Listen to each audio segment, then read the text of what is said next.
اللهم صل على سيدنا محمد يا رب صل وسلم دائما ابدا على حبيبك. سورہ نحل. سورہ نحل میں اللہ تعالیٰ نے اپنی نعمتوں کو بہت بیان کیا ہے. نحل عربی میں کہتے ہیں شہد کی مکھی کو. پوری سورت کا نام ہی اللہ نے کیا رکھ دیا؟ شہد کی مکھی. کوئی خاندانی بات ہوگی شہد کی مکھی میں؟ جو کریٹر ہے، خدا ہے، اس نے سورت کا نام کیا رکھ دیا؟ بولو، شہد کی مکھی. کوئی بات ہوگی نا. میری اور آپ کی نظر میں تو کوئی ویلیو نہیں ہے شہد کی مکھی کی. سائنسدان کہتے ہیں ایک مکھی ہے، چھوٹا سا سر ہوتا ہے، وہ شہد بناتی ہے. اللہ کہتے ہیں کہ تم اس شہد کو تو دیکھتے ہو جو مکھی بناتی ہے، مکھی کو بھی دیکھتے ہو. تم نے پوری سائنسدانوں نے تحقیقات کر کے شہد کی مکھی پہ کتابیں لکھ دی ہیں. ایک ملکہ مکھی ہوتی ہے، تو مزدور مکھی ہوتی ہے، پھر شہد کی مکھی یہ بناتی ہے، پھر شہد میں یہ ہوتا ہے. اللہ کہتے ہیں جس مقصد کے لیے میں نے مکھی کو بنایا تھا اس مقصد سے تم کیا ہو؟ غافل. شہد کی مکھی پہ کتابیں ہیں یا نہیں ہیں؟ پوری کتابیں ہیں. اتنی ایک کائنات ہے شہد کی مکھی. لیکن اللہ کہتے ہیں اس مکھی کو دیکھ کر اور اس کے عمل کو دیکھ کر تمہیں بنانے والے کی طرف متوجہ ہونا چاہیے تھا. تمہیں ڈاروین کے نظریے کو مسترد کرنا چاہیے تھا کہ یہ مکھی خود بخود نہیں بن سکتی. وَأَوْحَى رَبُّكَ إِلَى النَّحْلِ، تیرے رب نے مکھی کو سکھا دیا ہے. یہ مکھی کسی سیل کے نتیجے میں ترقی کرتے کرتے کروڑوں اربوں سال میں یہ خود سے اس شیپ میں نہیں آ گئی ہے، اور اس کے اندر جو سافٹ ویئر اس کی کھوپڑی میں انسٹال ہو گئے جس کی وجہ سے یہ دور دراز سفر کر کے اتنا بہترین شہد بناتی ہے، یہ سافٹ ویئر آٹومیٹیکلی اربوں سال کے نتیجے میں انسٹال نہیں ہوئے ہیں. یہ خود بخود ہو نہیں سکتا. اوہا ربو کا، یہ تیرے رب نے اس کی چھوٹی سی کھوپڑی کو یہ سکھایا ہے. نہیں یہی بات میرا خیال ہے سمجھ میں. آج ہم اللہ کی نعمتوں سے فائدہ تو اٹھاتے ہیں، سائنسدان بھی اٹھاتے ہیں، ڈاکٹر بھی اٹھاتے ہیں، لیکن خدا جب یہ کہتا ہے کہ ان نعمتوں میں خدا کو تلاش کرو، اس کام کے لیے ہمارے پاس ٹائم نہیں ہے. آپ کسی ڈاکٹر سے پوچھ لیں دودھ پہ ریسرچ کر کے بتاؤ، ایسی بہترین ریسرچ آپ کے سامنے پیش کر دے گا، آپ کہیں گے واہ بھائی واہ. پھر وہ کہے گا مولویوں کو پتہ ہے اس ریسرچ کا؟ نہیں جی ہمیں تو نہیں پتا. مولوی جاہل ہوتے ہیں، تم کیوں فالو کر رہے ہو مولویوں کو؟ یہی ہوتا ہے کہ نہیں ہوتا؟ یونیورسٹی میں آپ کے پروفیسر صاحب آپ کو بتائیں گے جی ایکچولی شہد میں یہ ہوتا ہے، پھر یہ ہوتا ہے. پھر ڈاروین نے یہ بکواس کی تھی کہ وہ بندر سے ہوتے پھر شہد کی مکھی. پتہ نہیں شہد کی مکھی بندر سے بنی ہے، کس سے بنی ہے؟ انسان تو بندر سے کہہ رہے ہیں بنا ہے، وہ کہہ رہے ہیں، میں نہیں کہہ رہا بھائی ٹھیک ہے نا. لیکن یہ کہ وہ مکھی کس سے بنی ہے تو ہو سکتا ہے وہ کہہ رہے ہیں ایک پودا ہوگا، پھر یوں ہوگا، پھر یوں ہوگا. کیونکہ جب خدا سے نفرت ہے، خدا کا انکار کرنے کی قسم اٹھائی ہوئی ہے، تو کوئی نہ کوئی لاجک اوٹ پٹانگ پیش کرنی. یہ کہتے ہوئے موت آتی ہے کہ خدا نے بنائی ہے. موت کیوں آتی ہے؟ خدا کو مان لیا نا تو پھر پیغمبروں کو ماننا پڑے گا، پیغمبروں کی کتابوں کو ماننا پڑے گا، پھر زنا کو حرام کہنا پڑے گا، پھر شرک کو حرام کہنا پڑے گا، پھر جنت کو ماننا پڑے گا، پھر جہنم کو ماننا پڑے گا، پھر نماز کو ماننا پڑے گا، پھر روزے کو ماننا پڑے گا، پھر پردے کو ماننا پڑے گا، پھر ماں باپ کو اولڈ ہاؤس میں جمع کرانے کا آپشن ختم ہو جائے گا، پھر وراثت کے حکام ہیں، پھر شراب حرام ہو جائے گی، پھر داڑھی رکھنا پڑے گی، پھر عورت کو پردہ کرنا پڑے گا، پھر مذہب کی اتنی پابندیاں کی، اسٹیپ بائی اسٹیپ سب چیزیں لاگو ہوتی چلی جائیں گی. تو انسان نے کیا بدماشی کی یار، تمام پابندیوں سے اپنے آپ کو آزاد کرو. اس کا بہترین حل یہ ہے کہ خدا کے وجود کا انکار کر دو کہ خدا ہے ہی نہیں. ارے کیسے انکار کریں؟ پھر یہ کائنات بنی کیسے؟ تو بول دو کہ یار ایسے بنی ہے، یہ ایسے بنی ہے. کہ وسیم بھائی کیسے بنے؟ یار خود سے کیسے بن گئے وسیم بھائی؟ آئی وہ کہیں خود سے نہیں بنے، وہ ایک سیل تھا، پہلے بندر بنا، پھر ان کی دم مارکیٹ سے شارٹ ہوئی، دم ہوتے ہوتے پھر یہ خوبصورت سا انسان وسیم نام کا وجود میں آ گیا. خدا کی قسم کھربوں سال میں نہیں بن سکتا. لوہے کو آپ زمین پہ ڈال دینا، کھربوں سال میں ایک تلوار خود بخود بن کے دکھائے، وہ نہیں بنے گا. وہ ایک مکھی نہیں بن سکتی. اللہ فرماتے ہیں یا ایھا الناس ضرب مثل فاستمعوا له. میں جب یہ آیت پڑھتا ہوں نا مجھے اپنے شیخ حضرت مفتی رشید احمد صاحب یاد آتے ہیں. حضرت جب ایک دفعہ یہ آیت پڑھتے پڑھتے نا ایسے آواز بلند ہوئی، کہتے ہیں ایسا مزہ آتا ہے یہ آیت پڑھنے میں. یا ایھا الناس ضرب مثل، اے لوگو. ڈاروین بھی ہے، نیوٹن بھی ہے، آئنسٹائن بھی ہے، دودھ والا بھی ہے, پکوان والا بھی ہے, ڈاکٹر بھی ہیں, انجینئر بھی ہیں, رکشے والے بھی, سب کو اللہ خطاب کر رہے ہیں. ضُرِبَ مَثَلٌ فَاسْتَمِعُوا لَهُ, اللہ کہتے ہیں ایک مثال بیان کر رہا ہوں, ذرا اس کو غور سے سنو. إِنَّ الَّذِينَ تَدْعُونَ مِن دُونِ اللَّهِ لَن يَخْلُقُوا ذُبَابًا, اللہ کے سوا کوئی ایسا نہیں ہے جو ایک مکھی بھی پیدا کر کے دکھا دے. اتنی پیچیدہ مشین اس گندی مکھی میں ہے جو گندگی پہ بیٹھتی ہے, اس مکھی کی اللہ بات کر رہا ہے.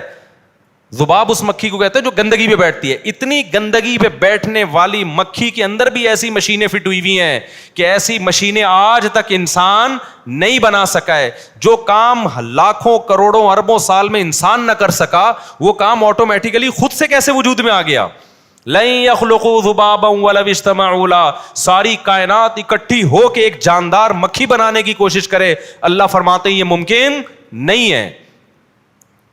تو یہ خدا کا کام ہے بھائی, ایک گندی مکھی. اور شہد کی مکھی تو اس سے بھی زیادہ کیا ہے, ایک عجیب مخلوق ہے. تو اللہ فرماتے ہیں اوحا ربک, اللہ فرماتے ہیں سائنسدانوں کی باتوں میں مت آؤ, ڈارون کی باتوں میں مت آؤ, ہم تمہیں بتاتے ہیں یہ جو شہد کی مکھی ہے تیرے رب نے اس کو سکھا دیا ہے. اوحا ربک الی النحل ان اتخذی من الجبال بیوتا, کہ پہاڑوں پہ اپنا گھر بنانا یہ آٹومیٹیکلی اس کی کھوپڑی میں نہیں آیا. یہ کس نے سمجھایا ہے, اللہ نے سمجھایا ہے اس کو اونچی جگہوں پہ بنانا. ومن الشجر, درختوں پہ اپنا گھر بنانا. پہاڑوں میں بڑی بلندیوں پہ آپ نے دیکھا ہوگا, یوٹیوب پہ دیکھیں کتنی اونچی اونچی بلندیوں پہ شہد کی مکھی نے اتنے بڑے بڑے چھتے بنائے ہوئے ہوتے ہیں. وَمِنَ الشَّجَرِ, درختوں پہ بنانا. وَمِمَّا يَعْرِشُونَ, اور لوگ تیرے لیے کوئی انتظام کریں نا چھتا بنانے کا, اس میں بھی بنا دینا. جو لوگ چھتیں بناتے ہیں, لوگ بھی تو کرتے ہیں نا, شہد فارم ہوتے ہیں شہد کے.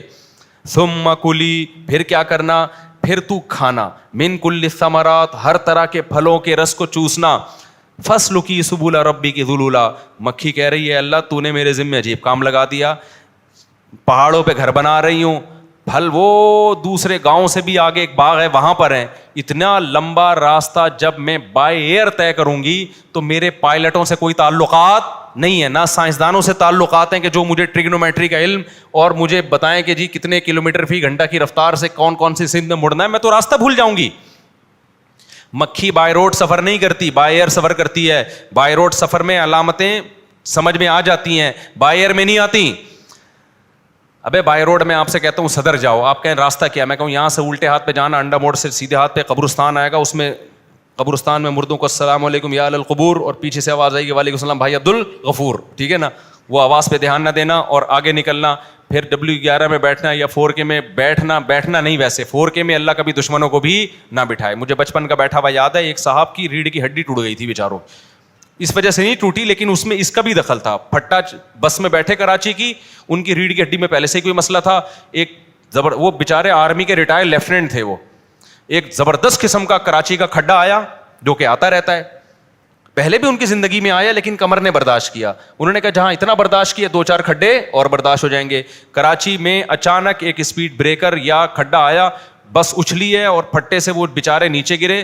اس کے بعد کمر پکڑ کے بیٹھ گئے, اس کے بعد وہ دوبارہ اب تک نہیں اٹھے اور بیچاروں کا انتقال ہی ہو گیا, اللہ ان کی مغفرت فرمائے. تو ایسے بہت سے لوگ جو کراچی میں جن کے انتقال ہوئے ہیں وہ بس والوں نے مارے ہیں, لیکن اس میں بس والوں کا قصور نہیں ہے, سڑکوں کا قصور ہے. اور سڑکوں کا قصور نہیں ہے, کس کا قصور ہے, گورنمنٹ کا قصور ہے. خیر, تو میں آپ کو بائی روڈ سفر بتاؤں گا تو میں کہوں گا یوں جاؤ, پھر یوں مڑو, پھر یہاں سے گولے گنڈے والا, پھر گنے کے جوس والا, پھر آگے وسیم بریانی والا, ادھر سے ٹرن مار کے صدر آ جائے, ایسا ہی ہوگا نا. لیکن اگر میں بائی ایئر بھیج رہا ہوں, پائلٹ میرے پاس آیا کہ میں نے بائی ایئر مکہ جانا ہے, کیسے جاؤں, اب میں بتا سکتا ہوں یہاں سے یوں مڑے گا, لیفٹ سائڈ پہ مسقط آئے گا, رائٹ سائڈ پہ ایران آئے گا, ایران سے نکلنا, وہ کہے گا بھائی کدھر نظر آئے گا مجھے اوپر سے, کیا خیال ہے بھائی. تو مکھی بائی روڈ نہیں جاتی, بائی ایئر جاتی ہے. اللہ کہتے ہیں میں تجھے ٹریگنومیٹری کا علم سکھاؤں گا. مکھی شہد کی ایسے بہترین سفر کرتی ہے نا, لمبے لمبے, سورج کی کرنوں سے اور سائے سے اندازہ لگاتی ہے کہ جب میں چھتے سے نکلی تھی یہ سایہ یہاں تھا تو مجھے اس ڈائریکشن میں گئی تھی, اب یہ سایہ چینج ہو چکا ہے تو مجھے کس ڈائریکشن میں آنا. انتہائی پیچیدہ علم ہے جو اللہ نے مکھی کو سکھا دیا یہ علم. تبھی قرآن نے کہا فَاسْلُكِ سُبُلَ رَبِّكِ ذُلُولًا, تیرے رب نے واپسی کے راستے مسخر کر دیے ہیں, تیرا رب تجھے وہ راستے بھولنے نہیں دے گا. انہی راستوں پہ چل کے واپس اسی چھتے میں جانا جس چھتے سے نکلی تھی تو. اتنا بہترین نظام اللہ نے شہد کی مکھی کا بنایا, اتنی موٹی موٹی کتابیں لکھی گئی ہیں اور ابھی تک پورا نہیں سمجھا گیا شہد کی مکھی کو. اللہ فرماتے ہیں اتنا ٹف کام میں نے اس کے ذمے لگایا, اس کا پھر پروڈکٹ کیا, اس سے کام کیا لے رہا ہوں, یخرج من بطونها شراب مختلف الوان, ایسا مشروب اس کے پیٹ سے نکلتا ہے جس کے کلر کیا ہیں مختلف, کوئی سفید, کوئی بلیک, کوئی ریڈ. یہ تو اس کے اوپر کی کیفیت ہے, اور لذت وہ بھی اللہ نے نہیں بیان کی کیونکہ وہ ہم جانتے ہیں. ایک چیز جو چھپی ہوئی تھی وہ اللہ نے بتا دی, فیہ شفاء للناس, اس میں لوگوں کی بیماریوں کے لیے کیا ہے, شفا ہے. ایسی بہترین میڈیسن تیار ہو رہی ہے, خوراک بھی ہے, لذت بھی ہے, میڈیسن بھی ہے. یہ کام اللہ نے کس کے ذمہ لگایا؟ اتنی سی مکھی جو کسی سائنٹسٹ کے حوالے کیے جائے اور کہا جائے کہ تو اس کو کچھ سکھا, وہ کہے گا بھائی کچھ 6-7 فٹ کا بندہ لے کر آؤ تو اس کو تو میں شاید کچھ سکھا دوں, اس کی تو 2-3 لائنیں دماغ ہے, اس کو کیا سکھاؤں میں. اللہ کہتے ہیں یہ میں نے اس کو سکھا دیا ہے. آگے اللہ فرماتے ہیں ان فی ذلک لآیۃ لقوم یتفکرون, جو غور و فکر کرتے ہیں اس میں, ان کے اس شہد کی مکھی میں ان کے لیے بہت بڑی نشانی ہے. کس چیز کی نشانی ہے؟ اس بات کی کہ یہ کائنات خود سے نہیں بنی, اس کائنات کو کسی نے بنایا ہے, مکھی بن نہیں سکتی. نمبر 2, جس نے بنایا ہے وہ صاحب کمال ہے, کوئی ایسا کمال والا بولو نہیں ہے. نمبر 3, وہ بڑا پاورفل ہے, جو چاہتا ہے کر گزرتا ہے. نمبر 4, انسان کے ساتھ بڑا مخلص ہے, بڑا رحم کرنے والا, کہ انسان کی خدمت کے لیے کیسے کیسے جانوروں کو کیا کیا سکھا کے ان سے کام لے رہا ہے. ہمارا خیر خواہ ہے, وہ ہمارا دشمن نہیں ہے, ہمارا محسن ہے. تو یہ تمام باتیں ایک شہد کی مکھی میں اللہ نے بولو چھپا دی ہیں. تو اس لیے اللہ نے سورت کو نام کیا دیا؟ نحل کا نام دیا. پھر اللہ نے اس سورت میں اور نعمتیں بہت ساری بیان کی ہیں. وَإِنَّ لَكُمْ فِي الْأَنْعَامِ لَعِبْرَةً, اللہ کہتے ہیں چوپایوں میں بھی تمہارے لیے عبرت کا سامان ہے. نُسْقِيكُم مِّمَّا فِي بُطُونِهِ, ہم اس کو سوکھا چارہ کھلاتے ہیں. گائے کو اور بھینس کو کیا کھلایا جاتا ہے؟ سوکھا چارہ. آپ ذرا اس کو رگڑ کے دیکھیں, تیل اور چکنائی کا ایک قطرہ اس میں سے نہیں نکلے گا. اللہ نے ایسی مشین گائے اور بھینس کی صورت میں بنا دی, ادھر سوکھا چارہ کھلایا, ادھر تھوڑی دیر میں 8-10 کلو دودھ سے بالٹی بھری ہوئی ہے. اللہ کہتے ہیں یہ جو سافٹ ویئر بھینس اور گائے میں انسٹال ہو گئے, یہ ڈاروین کے نظریے کا نتیجہ نہیں ہے. جھوٹ بول کر گیا ڈاروین, الو بنا کے گیا تمہیں. یہ خود بخود نہیں ہو سکتا. اتنی پیچیدہ مشین یار, سوکھا چارہ کھا رہی ہے اور نکال کیا رہی ہے؟ چکنا گاڑا دودھ. اسے گرم کرو اتنی موٹی ملائی, اسے گرم کرو اتنا سارا گھی. روز ہماری گائے دیکھ لو, اللہ کا شکر ہے 16 دے رہی ہے, 18 کلو پہ آ گئی ہے بھائی. پتہ نہیں وہ ہمارا گائے, وہ بھی بیچارہ گائے کی طرح ہی ہے. ہم نے جو بندہ رکھا گائے کے ساتھ خدمت کے لیے, اس کو بھی لوگ کہتے ہیں یہ خود اللہ میاں کی گائے ہے. نیک آدمی کو اللہ میاں کی گائے کہا جاتا ہے نا. تو 16-17 کلو اللہ کا شکر ہے روزانہ ہماری گائے کا دودھ ہے. وہ پی کون رہا ہے؟ محلے والے پی رہے ہیں پیسے دے کے. اب ہمارے گھر بھی جا رہا ہے, محلے والوں کے بھی جا رہا ہے. تو مجھے گائے کا تجربہ یہ ہوا کہ گائے کا جو دودھ ہے نا, آپ کا چارے کا خرچہ بھی نکالتا ہے, اور جو بندہ گائے کو پالے گا اس کا خرچہ بھی نکال لیتا ہے. پروفٹ میں جاتی ہے گائے. یہ مجھے بڑا اچھا تجربہ ہو گیا. اس لیے میں آپ کو مشورہ دے رہا ہوں کہ گائے یا بھینس خود خرید کے گھر میں رکھو, بہترین انجیکشن سے پاک دودھ ملے گا آپ کو. ورنہ یہ ٹیکے ٹھک ٹھک کے جو گائے تمہیں دودھ دے رہی ہے نا, جو بھینس دے رہی ہے, یہ بھینس نہیں دے رہی, یہ گوالا دے رہا ہے. اللہ نے قرآن میں جس دودھ کی تعریف کی ہے وہ دودھ ہے جو بھینس اور گائے اپنی مرضی سے دیتی ہے. جو ٹیکے ٹھوک ٹھوک کے دے رہی ہے نا زبردستی گن پوائنٹ پہ, وہ اللہ نہیں پلا رہا, وہ گوالا زبردستی نچڑوا رہا ہے اس سے. تو اس کی اللہ کی طرف سے کوئی گارنٹی نہیں ہے کہ اس میں فائدہ ہے, اس میں صحت ہے. ہو سکتا ہے صحت ہو, مجھے نہیں پتا, وہ ڈاکٹر بتائیں گے آپ کو. لیکن اللہ جو گارنٹی لیتا ہے نا جس گائے اور بھینس کی اور بکری کی اور اونٹنی کی, وہ ہے جو نیچرل خوراک پہ پلے اور جتنا دل چاہے اتنا دودھ دے وہ تو کبھی 18 کلو نکلے گا, کبھی 15 کلو نکلے گا, کبھی 20 کلو نکلے گا. گائے کی طبیعت خراب ہے تو 10 کلو نکلے گا, موڈ اچھا نہیں ہے تو 5 کلو نکلے گا.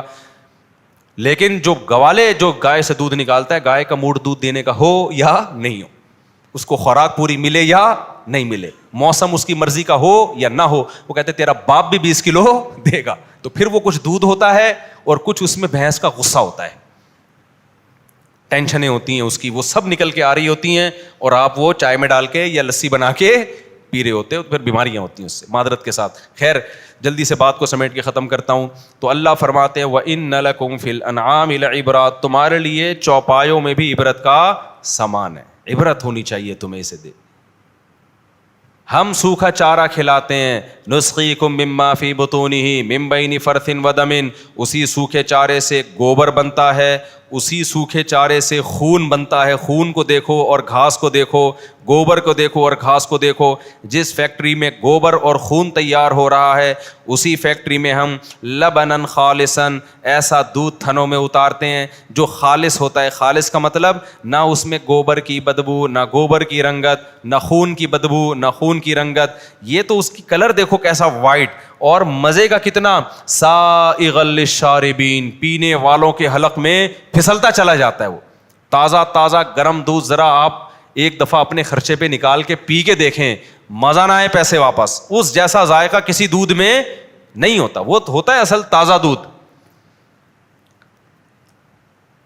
تو اللہ فرماتے ہیں ان فی ذلک لآیۃ لقوم یعقلون, عقل والوں کے لیے اس میں بھی کیا ہے, نشانی.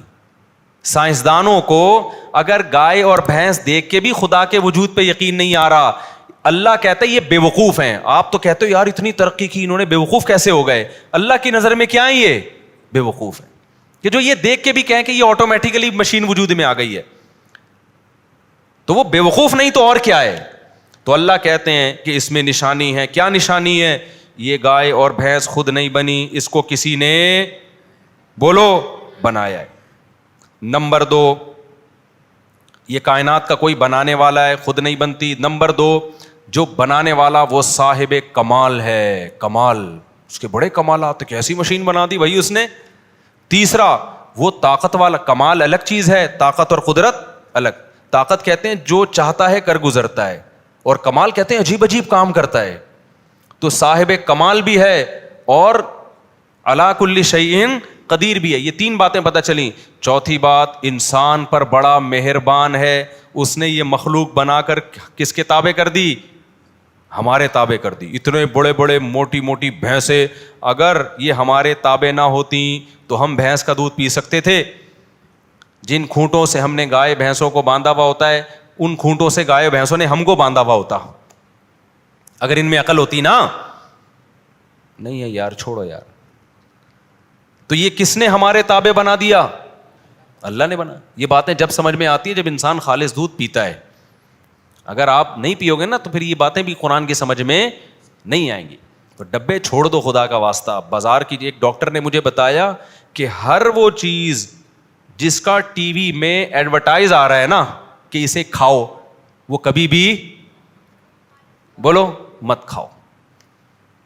کیسی بہترین بات کی, بڑے اچھے ڈاکٹر ہیں, انہوں نے کہا کہ جس چیز کا بھی ایڈورٹائز آ رہا ہے کہ یہ کھاؤ, تو بس بولو اس کا مطلب ہے یہ چاکلیٹ کا اشتہار آتا ہے, کھانی چاہیے, نہیں کھانی چاہیے, اتنا میٹھا ہے اس کے اندر یار, انرجی بوسٹ کرتا ہے وہ آپ کی. تو ابھی میں میڈیکل سائنس میں نہیں جاتا زیادہ. تو اور کیا نام ہے آپ کا, ڈبے کے دودھ کے فضائل آئیں گے, تو اس کا مطلب نہیں پیو, ٹھیک ہے نا.